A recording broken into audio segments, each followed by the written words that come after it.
The preservation of and increased access to the 92nd Street Y Humanities Audio Archives is generously funded by the National Endowment for the Humanities. Good evening. My name is Helene Geismar-Katz, and I'm the director of the Center for Adult Life and Learning here at the 92nd Street Y. First, let me just direct you to a couple of the papers that you've been handed. I hope you'll find some programs that you're interested in coming to that you didn't know about before. We would suggest that if you do find something that you wish to attend, that you buy your tickets soon, because we are beginning to sell out of many of the lectures and classes. So please don't be disappointed. Just a few things to bring to your attention. We'd like to remind you, or tell you if you don't know, that Lonnie Guinier will be here in conversation with Anna DeVere Smith. In May, Charlie Rose will be interviewing Anna Quinlan. And we have the distinct pleasure of presenting to you the remarkable Elena Bonner, who will be discussing Russia and the republics as part of our Challenges of the Post-Cold War World Series. And now on to this evening. For some reason I'm out of breath. First, may I say how proud we are to welcome with us this evening the family and friends of Monica Dennis Goldberg, in whose memory this lecture is endowed. The family's care and generosity allows us each year to present to you a woman of distinction whose contributions help make this a better, more just, and more interesting world. And so it is with tonight's speaker. Ellen Malcom has been active in public service in Washington, D.C. for over 22 years. She began as press secretary for the National Women's Political Caucus and went on to join the White House staff as press secretary for Esther Peterson, President Carter's special assistant for consumer affairs. Determined to break down the barriers faced by women seeking elected office, Ms. Malcom established Emily's List in 1985. As you probably know, Emily's List is an acronym for Early Money Is Like Yeast. It makes the dough rise. Since its founding, Emily's List has become the nation's leading financial resource for pro-choice Democratic women campaigning for governor, the U.S. Senate, and the House of Representatives. In fact, in 1992, Emily's List members contributed over $6.2 million to 75 women candidates. For her role in this remarkable achievement, our speaker has received numerous honors and awards, including Glamour Magazine's Woman of the Year and MVP, Most Valuable Player, by the American Association of Political Consultants. Ladies and gentlemen, please join me in welcoming Ellen Malcom.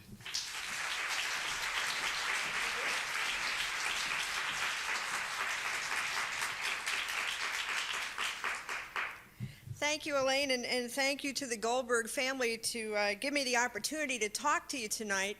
I have this absolutely wonderful job because I run around the country spreading the good news. And the good news, certainly after the 1992 elections, is that women have power in politics. Yeah. You know, in the 92 elections, we saw women run in the biggest races in this country, and we saw women win the biggest races in this country. And for those of us, and I'm sure there are lots of us here in this room who watched the Clarence Thomas, Anita Hill hearings and agonized over the lack of women on that Senate Judiciary Committee, we can see the fruits of our labors, because now when we look at the Senate Judiciary Committee, we see Senator Dianne Feinstein and Senator Carol Moseley Braun. And for those of us who worked for a long time trying to get the Family and Medical Leave Act passed into law, we finally did that in the beginning of 1993. And we had women like Patty Murray, senator from Washington State, talking about the impact of sudden illness on a family and how important it was to pass the Family and Medical Leave Act. To show you what a difference it means to have women in the Senate, a couple of people came up to Patty on the floor of the Senate after she had talked about the impact on families and said, gee, that was really interesting. We've never heard anyone discuss an issue that way about real people and what it does. So Senator Murray is certainly representing women talking about critical issues around this country. We saw the power of women when Roberta Achtenberg was up to be Clinton's nominee for Assistant Secretary of Housing, an out lesbian San Francisco supervisor, and we saw Jesse Helms go into full Jesse Helms-isms, and Senator Barbara Boxer went to the floor of the Senate and managed that fight until Roberta Achtenberg was in fact confirmed for her appointment. The power of Barbara Boxer took on Jesse Helms and won in that day.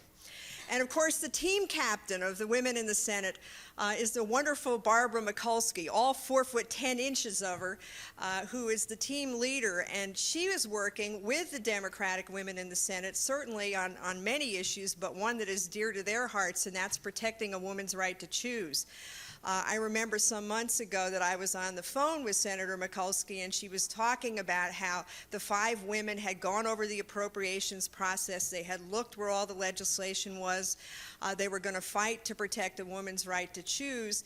And as she put it, she said, you know, I have my speech, and if I'm not there at the critical moment because her mother was ill, she said, Diane and Patty know where my speech is hidden in my desk, and they're ready to take it out and do battle. Well, about 4 days later, I picked up the Washington Post and read an article about how the 5 Democratic women senators had totally blindsided the anti-choice forces, had used the parliamentary process and that wonderful speech tucked away in Barbara's desk, and for the first time in 12 years, federal employees now had abortion coverage in their health care.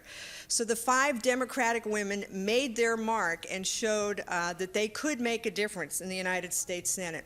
So all of us that were so angry about the United States Senate after those Thomas Hill hearings made a difference in the '92 elections, and the Senate is beginning to change. There's a change going on the House side of the Capitol as well. There are now 36 Democratic women in the House, now 12 Republican women in the House, and all those issues from reforming government and making it work right to looking at family and workplace issues to protecting a woman's right to choose now have women's voices in those committee hearings and those subcommittee hearings, making a difference. So women are beginning to be heard in Congress. They're bringing their own unique perspectives and life experience into the mix, and I think it's really beginning to make a difference. But I can assure you, it has not always been that way. In fact, in 1985, when we began Emily's List, we looked at a pretty bleak political landscape. We had never elected a Democratic woman to the Senate in her own right. We had never been able to elect a woman governor of a large state. And when you looked at the House, we were actually losing ground in the House of Representatives. In 1972, there were 14 Democratic women in the House. By 1987, the 14 had gone down to 12. So women were having a terribly difficult time breaking through the glass ceiling in politics. You know, we were getting used to seeing women in the state legislatures, on city councils, beginning to see women mayors, but boy, when you looked at the top offices, we were not present. And so we decided in 1985 that we had to find a better way. We had to find a way to raise grassroots money for our women candidates so they could compete successfully in their races. And what we did was we really reinvented political fundraising. You know, everybody knew about the PACs, the political action committees. And what the PAC would do is raise money for itself, and then the PAC board would decide where the money was going to go. And a PAC can contribute, according to their decision, up to $5,000 in the primary and $5,000 in the general election. So there's a ceiling that a PAC can contribute money to women candidates or any candidates. Well, we said we got to do it differently. We got a lot of smart people out there, and if they know about women candidates, we think they'll support them.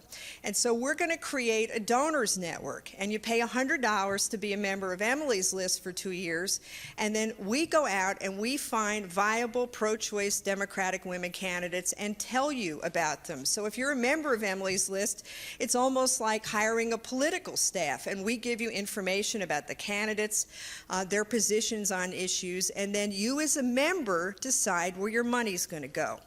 So it's a way really of empowering men and women around this country to write checks to candidates, to know about women running, and finally be able to do something. And so all the people that watched the Thomas Hill hearings and were frustrated and wanted to do something could find that there was a way, in fact, that they could change the United States Senate. They could elect women. They could find out about good women candidates through organizations like Emily's List or our recent counterpart Wish List that supports pro-choice Republican women.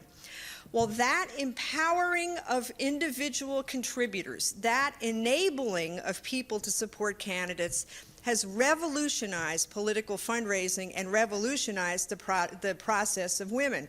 What has happened now, as we heard earlier, is that the members of Emily's List contribute over $6 million to candidates running in the 1992 elections. That makes Emily's List, this donor network, the biggest contributor to House and Senate candidates in the country. So Emily's List and the women writing checks to women candidates around the country proved the second great lesson of the 92 elections, and that is that women have financial power in politics. We don't have it necessarily in the same way the guys do. The women candidates don't always have the $1,000 check writers that they can count on, but if they rely on grassroots fundraising, on small contributors, they can be heard in the elections and they can win too. So women now have financial power in politics. And to give you an idea of what I mean by that, in the 92 elections, we had 63,000 checks to candidates go through our office. That's a lot of people taking out their checkbooks, writing small checks, but knowing that all of us doing it together could actually make a difference and change history. Well, since '88, Emily's List has been looking at women's races and trying to learn from our experience of helping women candidates. And so after every election, we bring together the people that have worked on the campaigns, the candidates, the managers, sometimes the pollsters and media consultants, trying to learn from our experience of being involved in all those races so we can help the next round of candidates that are running for office.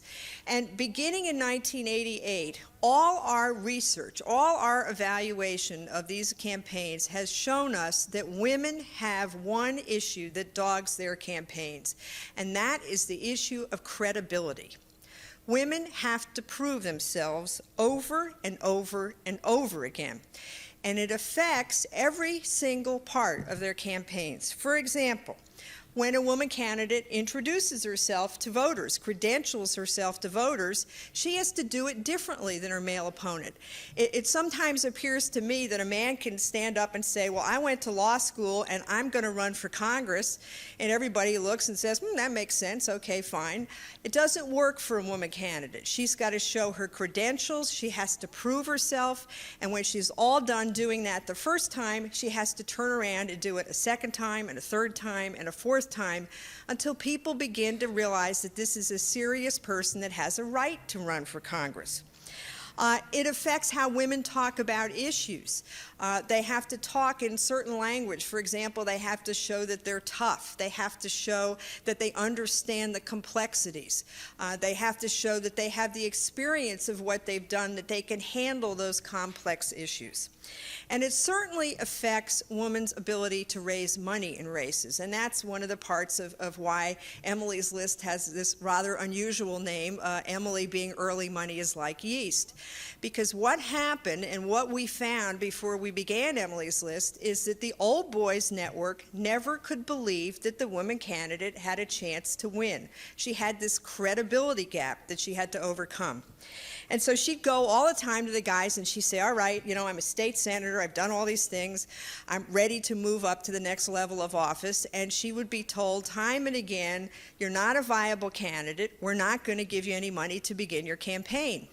And because she couldn't get the money to begin her campaign, she couldn't become a viable candidate. So she was caught in this vicious circle. And so when we began Emily's List, we said we have to figure out how to raise early money for the women to give them credibility. And so then they can go on and convince the Old Boys Network that they have a little campaign in place, they've got a poll, they've got a fundraising operation, they've got a little money in the bank. Yes, in fact, they are credible, viable candidates. And that's when the guys get behind their campaigns. So we became this sort of group of political venture capitalists that go out and find good women candidates, get them started, and then help them through the entire election process all the time, trying to show that they are credible candidates, that they're doing well in their races, and they deserve support. Well, the 92 elections, I think, did a lot to help women on this credibility gap. Voters really saw women run in these big races and win them. But it's still not enough, and I certainly still hear the conventional wisdom that always tells me in different kinds of ways how such and such woman candidate can't win her race. In fact, I've now taken to saying that what women candidates do is run against their male opponents and run against conventional wisdom. Because you hear from reporters, you hear from people in the political community, you hear from funders over and over again different ways that women can't win. So I've decided it's time that we started fighting back. And so what I'm going to do is tell you some of the ways that you are going to hear how a woman candidate can't win. And I'm going to tell you about it because I want you all to become the ambassadors of credibility. I want you to go out there and say, I've heard that old one and you're wrong, and here's the true story, and here's how this woman candidate can in fact win her race. So the first thing that we hear all the time about women candidates is from sort of the political smart guys that tell you the conventional wisdom about how the woman candidate can't win. And believe me, if you live in Washington, D.C. like I do, it practically comes with the breakfast cereal. You hear these rote phrases. That's how you really know it's making the circle.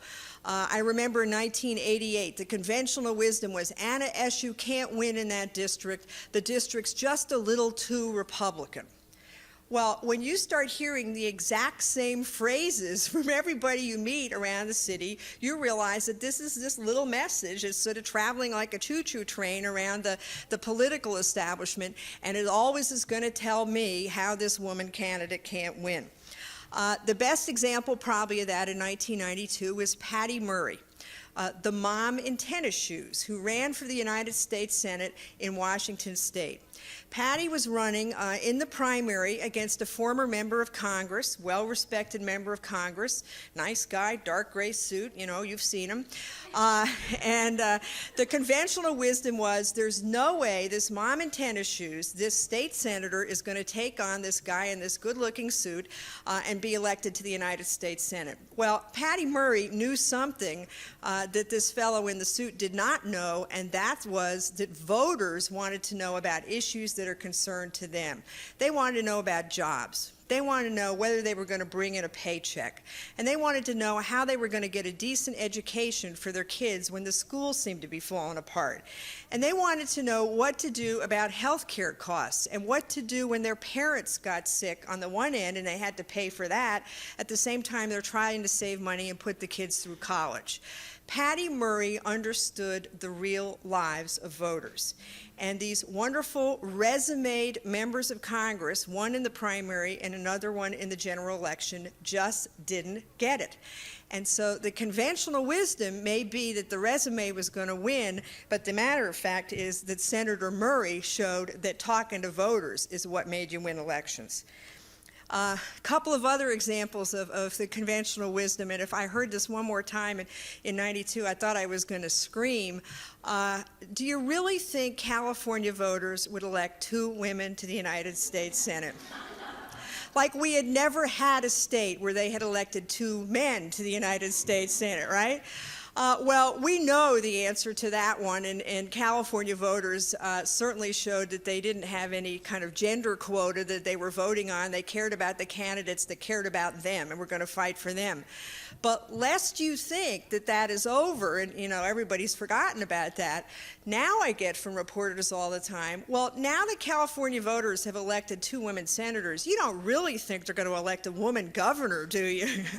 Well, I want you to know Kathleen Brown has the same ability to talk to voters and to fight for voters that Barbara and Diane and Patty Murray had. And I believe at the end of 1994, they're going to finish the hat trick, and Kathleen Brown is going to be the governor of California.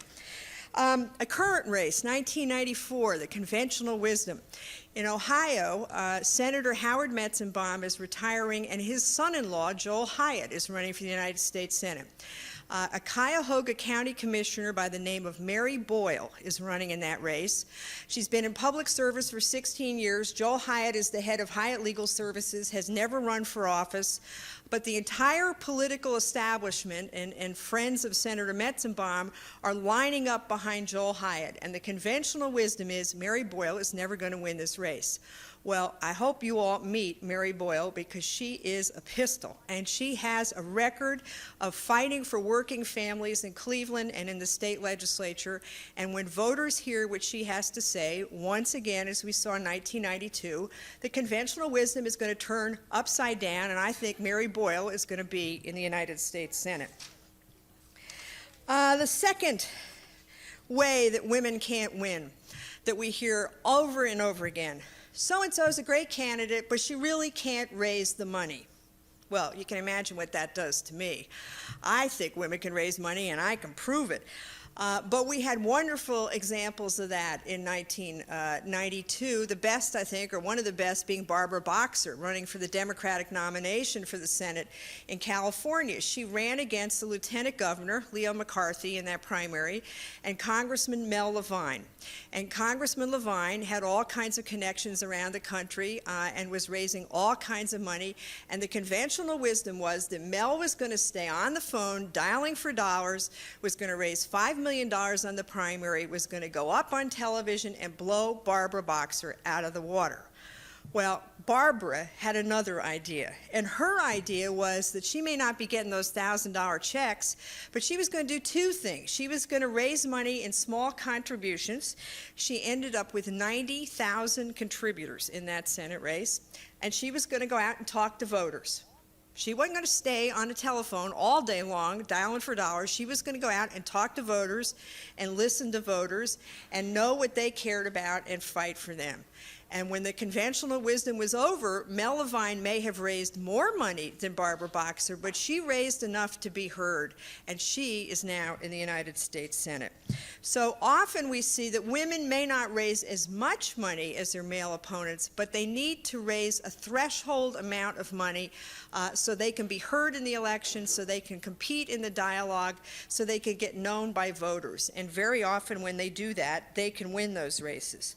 Let me give you another example, a 94 example that's going on right now, and I mean really right now, and that's in Illinois, where the primary for the Democratic nomination for governor is in March 15th. We have a woman running out there named Dawn Clark Netsch, who is the comptroller of Illinois. She is a very serious candidate. She's very concerned about budget issues. She is a no-nonsense candidate. This woman could not tell a tale and pull the wool over a voter's eye if her life depended on it. She talks straight. She's a straight shooter. She's running in a couple of candidates' primary, but the big money guy in the race is the Cook County Executive Richard Phelan. And he is, of course, raising a lot of money, and he's raising more money than Dawn. However, Dawn went on television and ran a spot where she showed she was a straight shooter, not only politically, but personally, and it was Dawn shooting pool. And she made these great shots. I don't know how she did it, these bank shots, you know, and she was excited about it, and she showed the warmth and the sort of fun personality, at the same time talking the truth about the issues in Illinois. She went from being back roughly 25 points in the polls to be dead even now with the Attorney General. Dick Phelan has spent about $400,000 on television so far and has dropped 4 points.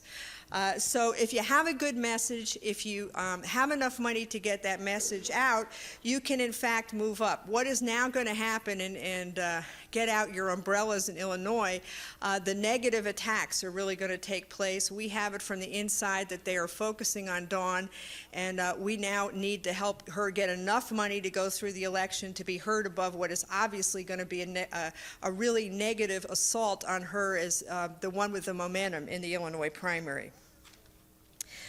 One of the other ways that they go against women candidates, which is frustrating and almost hard to believe on occasion, is that they attack the women candidates by going after the men around them. They're great examples of this in election after election. 1990, Dianne Feinstein ran for governor of California against Pete Wilson. They went after her husband's finances up one side and down the other. Dick Blum is an investment banker and very successful, and he had some finances to go after in terms of quantity, certainly. And so they attacked Dianne by looking at his investments. Well, the irony of all this is that Pete Wilson's wife is also very wealthy, and no one ever said boo about whether her wealth was going to have some kind of peculiar, inappropriate effect on his ability to be governor. Lynn Yackel ran against Arlen Specter last time. She was getting it from every side. She was attacked because her father, was in Congress, and in the 60s, her father voted against the Civil Rights Act. Now, Lynn has spent her entire adult career trying to work with low-income women and with minority women in Philadelphia. The head of Women's Way has a stellar personal record on those issues, but she was being attacked by going after her father's record. In the same way, she was attacked by going after one of the ministers of her church on her position on Israel. And no matter how much Lynn would talk about what her position was on Israel, she was attacked over and over again for this other person's position on in Israel. Colorado, Josie Heath, an avid environmentalist out there, her husband worked for the reconstituted Manville Corporation, and much to Josie's shock, all of a sudden she was being told she was going to be bad on the environment because supposedly her husband was bad on the environment. Well, it never was really shown whether Raleigh was bad on the environment. Josie had a stellar track record on environmental issues, and all of a sudden she had to defend herself against this somehow hypothetical way in which she was supposed to be bad on those issues. We're going to see that again in 1994, and one way I know we're going to see it is in the California governor's race with Kathleen Brown. Kathleen Brown's father was Pat Brown, who is the former governor of California, and Kathleen Brown's brother is Jerry Brown, who is the former governor of California. And the Wilson people have actually talked to the political reporters in California about how they are going to go after Kathleen Brown by attacking her father and her brother's records as governor. This has nothing to do with Kathleen Brown running in 1994 and what her positions are on those issues, but again, they're trying to go after the woman candidate by sort of saying these guys are the ones that really have the weight in this race. One of the other ways that they go after women candidates is to talk about women as others, as sort of radicals who don't really understand your life, who are sort of outside of your experience, who are different. And one of the stunning stories about that was in 1990, where Dianne Feinstein, Evelyn Murphy, Josie Heath, and Barbara Roberts were having breakfast together in San Francisco and started talking about the campaign. And every single one of them talked about how they had had lesbian rumors circulated around them during the course of their professional careers. And so one of the ways they try to attack women is by showing that, first of all, certainly gay baiting them and floating rumors that they're lesbians, but using that to show that they don't understand the problems of your family. Now, if a woman candidate fights back and shows that she understands those issues, like Barbara Mikulski did when she had those attacks in 1986, she can win. In Mary Sue Terry's case in Virginia, she could never fight back. She never really conveyed who she was, how she understood the issues of Virginia families, and so that attack really damaged her, I think, in Richmond and in the rural areas of the state. The final area I want to talk about is how they talk about issues to go after women. and to show that they don't understand the issues in a way that voters want to hear about. Certainly the main one they do is show that women are not tough enough. They don't understand, for example, defense spending. And one of the reasons the '92 elections were, part of the reasons they were so successful for women is that those defense issues became sort of back burner issues and domestic issues took the forefront. Well, in '94, we're going to see people focus on crime and violence, I think, and that's another issue where it's hard for women to show they're tough enough, that they really understand the fears of voters who are afraid about guns and violence and kids getting shot at schools and this sort of random assault that you can't predict. And so women are going to have to show in the '94 elections that they are tough, that they do understand the fear, they understand the long-term needs to deal with the crime and violence issue, but they also understand that you got to be tough with criminals. And so you have Ann Richards, for example, running for re-election governor of Texas, talking about the need to lock up prisoners that commit crimes, put them behind bars. She's tough enough to lock up those guys. She's also smart enough to talk about how to bring the economy back, how to do some drug rehabilitation, how to do some education to solve the problems in the long term, but first and foremost, lock up the bad guys and keep them away from people who are afraid of them.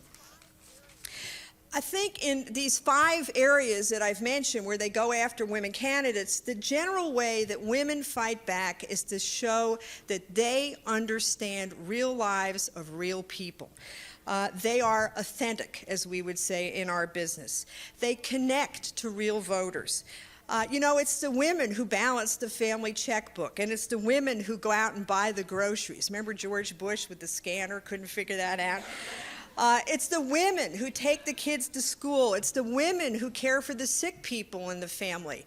And that is true for the elected women as well. They stay connected to real lives. They understand the problems that their constituents are facing, and they know how to talk about them in a way that is authentic, that makes sense to somebody. It's not all policy. It's Patty Murray talking about real issues and the problems when you don't have family and medical leave. It's women talking about the real issues that voters care about, and it's women not being part of that old boys network that voters think isn't doing a thing for them. I think a lot of voters think that they elect their member of Congress, he gets on the plane, goes to Washington, and spends the rest of his career caring about his own personal ambitions and forgetting about all the people on the beginning end of that plane flight. Well, they don't see women that way, and I think the women aren't that way. The women go back, they understand, they talk to people, they become authentic spokespeople and fighters for the issues that voters care about. Now, clearly the key to all this is certainly to make sure that the women candidates have enough money in their campaigns to compete. They need enough money to be heard in the dialogue, to credential themselves over and over again, as I said. They need to show that they understand what voters care about. They certainly need the money to fight back in those final weeks when those negative attacks are coming fast and furiously. And if there's one thing I hope we accomplish in Emily's list is that we never again have a woman candidate with a solid lead in an election run out of money and really become a sitting duck for those negative attacks. So we now finally have the ability to fight back and get the women candidates the kind of money that they need. So I think if you look at the '92 elections, you see much more than a one-election phenomenon, certainly much more than the year of the woman. I think what you see is that a lot of the factors came together in 1992 that made a record number of wins for women across the country. But what that really has done, I think, is set the stage for a new wave of victories for women candidates. Because we now have candidates that are tough and they're smart and they know about issues and they know how to campaign, and voters know that they can win their races. They have more credibility. We have women candidates that are out there talking about real issues and real solutions and problems and ways to solve them that voters care about. They have strong, powerful messages of being fighters for what voters want. And what we can do, and certainly the people in this room and the members of Emily's List around the country, we can give them the financial power now that they need to compete. We can use our power to put our voices finally in the Congress. And the wonderful lesson for me coming out of the '92 elections was so many people were so angry at those Thomas Hill hearings, but we didn't just sit on our hands. We got out our checkbooks and we wrote checks to the candidates, and together we made a difference. So we have power, we're doing good things with it, and the country is going to be better for it. Thank you very much.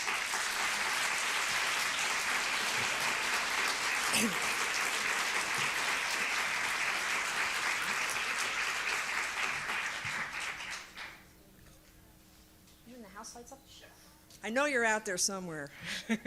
Y'all have any questions?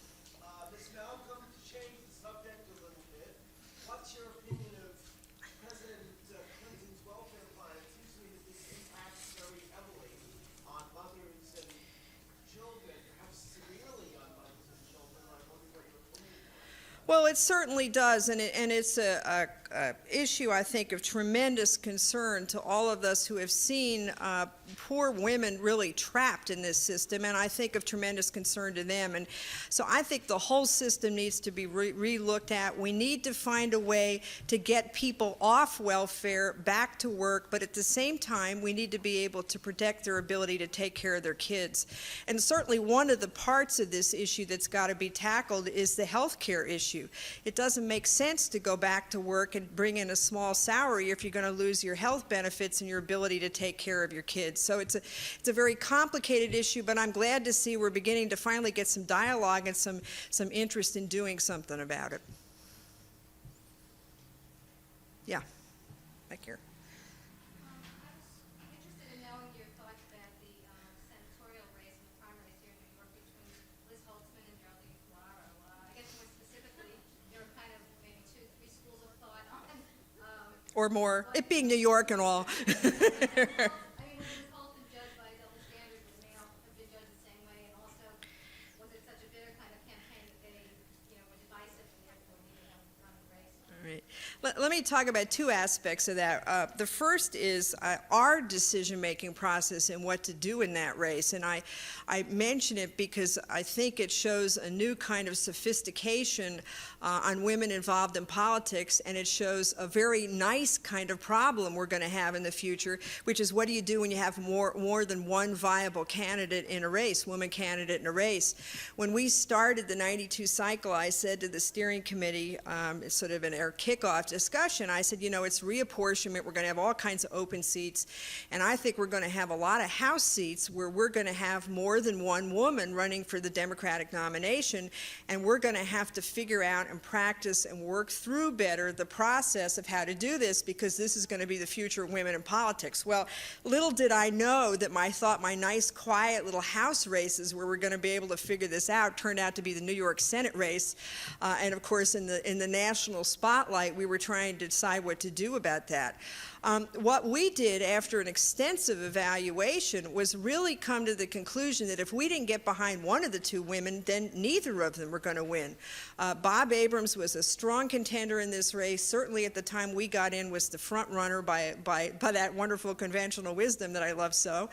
And so we decided that we had to pick the stronger of the two women and build momentum behind her campaign if she was going to be able to compete. And so we decided that Jerry was the stronger of the two by far in all kinds of measures and got early on behind Ferraro's campaign to build momentum. I think what happened in the closing weeks of that election really was a very interesting gender-related phenomenon, because a lot of people aren't used to seeing two women, powerful women, in these big races. Heck, they're not even used to seeing one woman run in these big races. And so one of the dynamics that came out of that was that the press focused on this battle between Holtzman and Ferraro, when in fact the major battle was always between Ferraro and Abrams.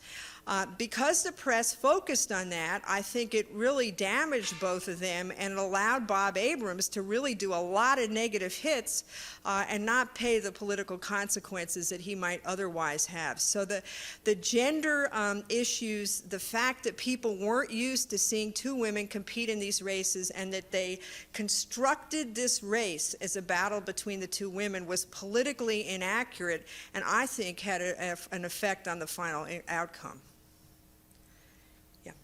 Right. I'm curious, if there were a candidate who agreed with all of the issues that Emily's list agrees with, if that candidate was a he instead of a she, would he get support from Emily's list? The answer to that is no. There seem to be all kinds of ways to elect men to Congress and to the Senate. But in a more serious vein, let me tell you a little bit about why, and I think the Thomas Hill hearings really illustrated this point, where you had this discussion of sexual harassment, which any woman, I think, in the workplace understands the realities of that issue, but nobody on that Judiciary Committee certainly seemed to understand it. It wasn't part of their life experience. And what I think the women bring to the Congress is different perspectives, different life experiences, different areas where they take leadership, which in my mind really enriches the mix of what's going on in Congress. You know, a lot of people are angry at Congress because they think they don't understand what's going on in people's lives. Well, I think if you bring more women into that talk about half the population's experiences and problems, you're going to see a different result. And our representative democracy will actually begin to represent both parts of the population. When women are there, they take leadership on different issues, and I'll give you a great example. There was virtually no research being done on breast cancer until the women in Congress started fighting on that, and they started passing the Health Equity Act, which has got money now going to breast cancer research, ovarian cancer research. They understood from their own life experiences the importance of that issue, and they took leadership on it and made a difference. That's the Congress working for the other half of the population in a different way, and that's why I think we need more women in office. Yeah. How will campaign election reform, such as it is, impact on women? That's a very good question, and it's certainly one that we get a lot because we have been the focus of campaign reform or so-called campaign reform. I think that any good reform has to take into account that women raise money differently than men. We just don't tap into those corporate boards and old school ties and the special interest checks and the big $1,000 or $5,000 PAC checks as easily, as readily as the men. And so the women have to rely, as Barbara Boxer did, on grassroots fundraising. Now, certainly what we've been able to do is build a national grassroots fundraising base that's given money women to compete. And, you know, when I talked about that bleak landscape about how we had never elected women to the Senate, we are losing ground in the House, I never elected a woman governor of a large state, in 4 elections of being able to build grassroots fundraising support, we've helped elect the only 5 Democratic women who've ever been elected to the Senate in their own right. We've helped elect Ann Richards, governor of the big state, the first woman governor of a big state. And in the House, we've actually tripled Democratic women in the House from 12 to 36. So that grassroots fundraising, I think, is real campaign finance reform that's opening up the system and letting women come in. In an ideal world, I would favor complete public financing of campaigns. Get all this special interest money out, clean up the process, just use the public funds to pay for elections. The political reality, though, is that that's never going to get passed. If you talk to voters about that, their reaction is basically, I can't stand those guys. They vote themselves pay raises all the time. They bounce checks at their silly old bank, and now they want me to pay for their elections. I mean, you cannot get public financing passed in any fundamental way. And so the legislation that comes out of the legislative process, the tinkering and the changing and the compromising and whatever, in my opinion, all the big check writers are always going to find a way to participate. It is not hard for a corporate CEO to say, well, you know, you 15 vice presidents should write a check to the committee chair. That is not hard to do. What is hard to do is involve small contributors in the process. And so any good reform that comes out of this process, I think, has to protect the ability of small contributors to participate. And that means, of course, taking care of making sure that a donor network like Emily's List that doesn't lobby, just participates in elections, should be able to continue.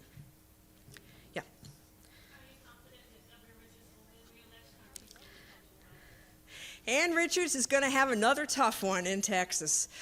She is running against George Walker Bush, who is the son of President Bush. And Ann, being Ann, sort of distills the entire election in her opponent. She calls him Shrub. But the reality is... But the reality is that it's going to be a really tough race. The Republicans want to take back Texas. They think it's their state. There's nothing they would like better than to elect George Bush's son governor of Texas. They are going to pour millions and millions of dollars into that race. I don't know what Ann will need finally, probably something like $15 million. I expect it to be nasty, negative, awful, just as we saw in 1990. I mean, just a rotten race. But Ann is Ann, and Ann is tough as can be. She's done a fantastic job as governor. She's very well liked in the state, and I believe when all the dust settles, she's going to win, but it's going to be a tight race. Yeah. A lot of women candidates and elected officials tell me that a major obstacle to their success has been the lack of women in Democratic Party leadership. And in fact, it's over time, there were more women in 20 years than there has been presently. Can you comment on that and whether or not Emily's List would be helpful in expanding leadership for women in the Democratic Party? Well, I think now with the equal division rules that there are women in lots of positions in the Democratic Party. I think what is more to the point is that a lot of the activities that I always thought the party did, the party is no longer doing. They're doing a lot of other things with resources, but they're not doing things like training people to work in campaigns. They're not actively recruiting a lot of candidates to get them into the process. And so Emily's List is now taking up a lot of those roles and doing them for the women candidates. We have tremendously increased our political operation. We are now doing all kinds of training for campaign managers. We had a 6-day campaign management school. We've done several sessions on how to do political fundraising, how to be a campaign press secretary, and we're taking all those trained folks and putting them back into the women's campaigns because it is almost impossible to find experienced people that know how to work in those campaigns. We're going to do a lot of issue research. I talked to you about the evaluation piece that we've been doing on the elections, and we're certainly out there talking every single time we see a good political opportunity looking for a good woman candidate to run. So my goal is that when we start looking out in the future elections, we don't necessarily need the Democratic Party to do this, but every time we have a good political opportunity, we have a woman candidate who's qualified, who's trained and knows how to run for office. She's got trained people to work in her campaign. She knows all the mechanics of running as a woman, and she's got some money in the bank. And that's when we're going to see dramatic shifts of women really breaking into these high offices. Yeah.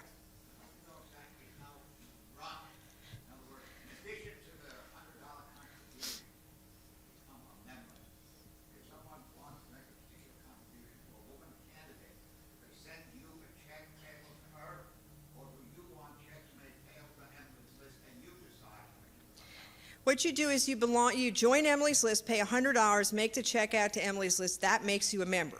Then we will introduce you to the women candidates who, in our judgment, are viable, pro-choice Democratic women. And we really want to make sure the women we recommend have a chance of winning. We're not just going to recommend every woman. We want to make sure our resources go where they're going to make a difference.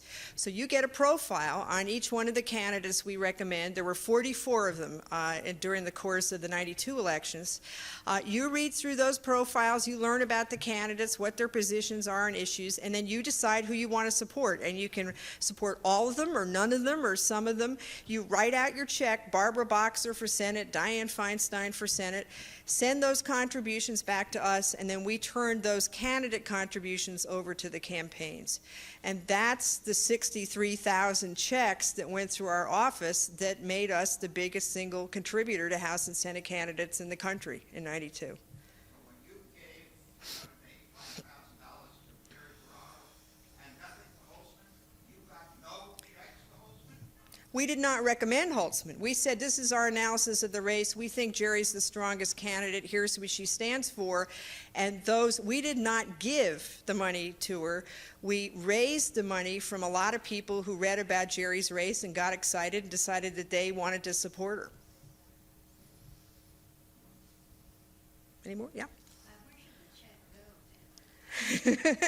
We have some envelopes and some brochures up here, and if you're interested in joining, we'll be happy to share them with you. Yeah. Other than pro-choice, is there any other single issue that's being supported by you? No, what we do is give their positions on all kinds of issues to you and let you decide what you think is important and what you agree with and what you don't. So it's not that we have a long list of issues. We turn over that information to you and let you decide. But the choice issue is absolutely fundamentally critical to our members. In fact, we did a little marketing survey, and the pro-choice position is as important to our members as the fact we're supporting women candidates. We only do Democrats. There's another organization called Wish List that does pro-choice Republican women and raises money the same way we do. Yeah. Just follow up on that a little bit. First, I think we're starting to see that the choice issue is changing a little bit from full reproductive rights for all women and choice as a matter of right for wealthier women. And if you see Emily's list changing to require commitments for Medicaid funding and raising incest and other issues like that go out there. All our candidates support federal funding. That was one of our requirements and our definition of being pro-choice, that we believe that that right should be extended to all women and not taken away from poor women who don't have the ability to pay. This issue, as you say correctly, is becoming much more complicated, and one of the things that I'm concerned about is there's a growing shift or split between the Democratic and the Republican women. And one of the things that I think we all have to be careful about is that I think that the conservative Christian coalition, religious radical forces in the Republican Party are now saying, look, we understand how you have to say you're pro-choice, so we'll let you get away with that, but at the same time, we want you to support every restriction that anyone can come up with, and we want you to fight funding for poor women. And so now you have to have a lot fuller conversations, I think, particularly on the Republican side with pro-choice women, to see what in fact that really means. But in our case, there's no question what it means. Our women candidates support funding. Does the Republican organization, the Wish List, do they insist that their candidates support federal funding? No, they do not. Well, let me just close by saying sort of where I started, that it's wonderful to talk to all of you about what the good news is for electing women in politics. You know, I came up through the women's movement and did work at the National Women's Political Caucus in the 70s, and though we had high hopes, we were not getting high results in electing women. And so I think there's been a tremendous shift, not only in the ability and the track record of the candidates we're running, but in men and women around this country who really are getting behind the women candidates and making these victories possible. Emily's List and organizations like it are a way you can actually make a difference. And you know, how many of us have said, gee, what I really want to do is make a difference? Well, you may not be John D. Rockefeller, and you may not write the greatest, biggest check in the world, but when you write a $100 check and it's matched with 63,000 other $100 checks, you can in fact make a difference and make history. So the Congress is beginning to change. Our voices are beginning to be heard, and the country is going to be better because of that. So thank you very much.